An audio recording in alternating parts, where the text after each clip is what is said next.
Hace tan solo unos minutos el Consejo de Juventud ha hecho público su informe de emancipación juvenil y cada vez, Nerea, nos emancipamos más tarde. Sí, Martina, vamos a analizar esas cifras que nos muestran cómo sube esa tasa de emancipación. Lo hace ligeramente, pero aparte de que sigue siendo insuficiente, se emancipan en peores condiciones ese acceso a la vivienda. Vamos a analizar esas cifras que nos muestran de este Observatorio de Emancipación del segundo semestre de 2023, en el que dice que 7 de cada 10 jóvenes, es decir, el 70% de los jóvenes trabajadores en nuestro país, viven todavía con sus padres. En este caso, en nuestro país, en España, se sitúa la media de edad de emancipación en 30,4 años. Si lo comparamos con la Unión Europea, allí se sitúa en 26,3 años la media de emancipación. Y también las cifras en cuanto a salario y en cuanto a alquiler. En cuanto a salario, el precio de salario medio en nuestro país se situaría en estos jóvenes entre 1.050 euros al mes. A la hora de emanciparse, cuando buscan un alquiler, el precio medio de un piso estándar de alquiler estaría en 968 euros al mes. Este es el precio más alto de alquiler de la historia y sería 88 euros más caro que el año anterior. Gracias, Nerea. Pues cifras muy preocupantes. 7 de cada 10 jóvenes que ya tienen trabajo, que están trabajando, a veces con empleo consolidado, siguen viviendo con sus padres. Tomás Aragón, el presidente del Consejo Aragonés de Juventud, ¿qué es lo que pasa para que sigamos viviendo hasta más de los 30 años con nuestros padres? Hola, buenos días, lo primero. Pues sí, la verdad es que los datos son bastante llamativos y también preocupantes, por supuestísimo. Seguimos siendo una generación que ha llegado muy tarde a emanciparnos, muy tarde a salarios dignos, y ahí nos hemos mantenido.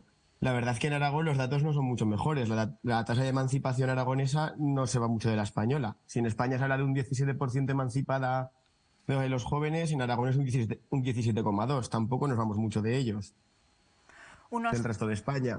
En Europa, sin embargo, se emancipan los jóvenes a los 26 años. ¿Qué deberíamos copiar de Europa, sobre todo en políticas? Que la Administración tome cartas en el asunto. ¿Qué deberíamos copiar? Sí, la verdad es que la situación europea es mucho, mucho mejor. Además, analizando ciertos países, la verdad es que hay políticas muy interesantes que se podrían copiar.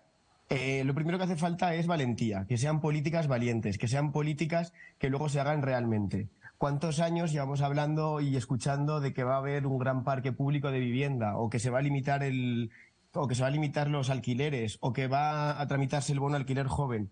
Lo que hacen falta son políticas de valentía, que haya un parque público de viviendas, que lleguen a los jóvenes realmente y que si se dan ayudas, los trámites sean sencillos y que sean trámites para conseguir una ayuda real.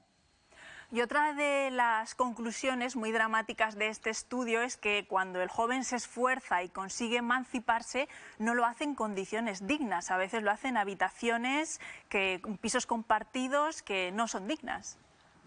Eso es. Ahí quería contar una anécdota, y es que me parece muy interesante cuando dicen: no, si los jóvenes os podéis independizar, os podéis ir con vuestros amigos. A ver, yo creo que emanciparse no es irte con tus amigos a vivir 3 o 4 personas a una zona más o menos barata, sino que emanciparte es tener tu vida digna en tu zona, en tu espacio, en tu piso o en tu casa, pero tú en tu proyecto de vida, no compartiendo con otros amigos con los cuales compartirás otros espacios.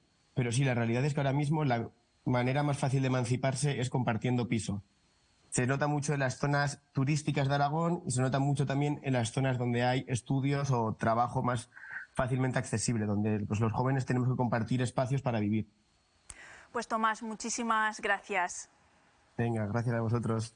Bueno, datos dramáticos, 7 de cada 10 jóvenes que tienen su trabajo siguen viviendo con sus padres. Nos lo adelantaba Tomás, en las zonas turísticas esto empeora y muchísimo. Claro, pero es que solo con los datos que estaba dando Nerea, a ver, 1.050 de sueldo medio, quitando 968 de coste medio, que te quedan 82 euros, es que es imposible, es decir, no salen las cuentas de ninguna manera. Entonces es un problema el problema de la vivienda, del que hemos hablado recurrentemente en este programa y en otros muchos programas, es que afecta especialmente a estas generaciones que además tienen unos salarios ciertamente precarios en muchas ocasiones. Realmente el salario, afortunadamente, ya el salario mínimo está en 1.200, entonces esperemos que ese salario medio se cumpla y no les ofrezcan jornadas de 7 horas trabajando 9 para ganar la jornada de 9 horas, sí. O sea, la jornada de 7 horas, aunque trabajen más y no pagar la de los 8.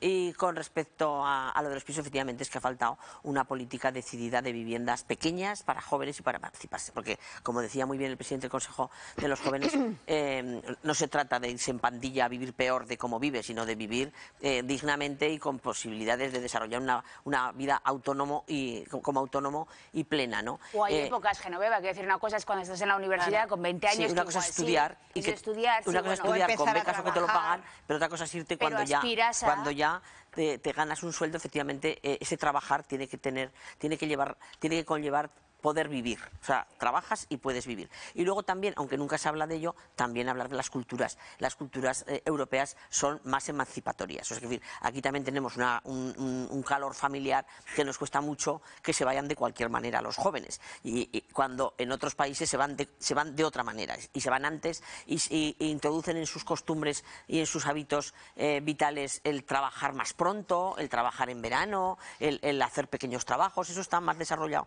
en otras culturas que en las nuestras, donde quizá también afortunadamente nos lo podemos permitir, y tiene otras ventajas más de clan familiar, de protección, que eso hace también que la emancipación, si no es en determinadas condiciones, tampoco se aliente. Pero lo fundamental es tener un sueldo que te lo pueda permitir y acceder a una vivienda donde puedas vivir como Dios manda. A mí, si me dejáis introducir un matiz político en la explicación, yo creo que uno de los grandes problemas que tienen, o que explica por qué no hay medidas que se lleven a cabo para incorporar a los jóvenes, es que los jóvenes son los que menos votan de todos los españoles. La edad en que menos se vota es de 18 a 24 años, que tienen un voto más crítico con los partidos políticos, y que los partidos políticos tienen más dificultades para captar ese voto, varían más de unas elecciones a otras. Por lo tanto, es un electorado muy difícil. ¿Qué ocurre? Como es un electorado muy difícil, los partidos políticos no se centran en ellos y prefieren en los pensionistas, que es un voto más fácil para poder conseguir mayorías. Más estable, además. Y más estable, además. Y muy numeroso.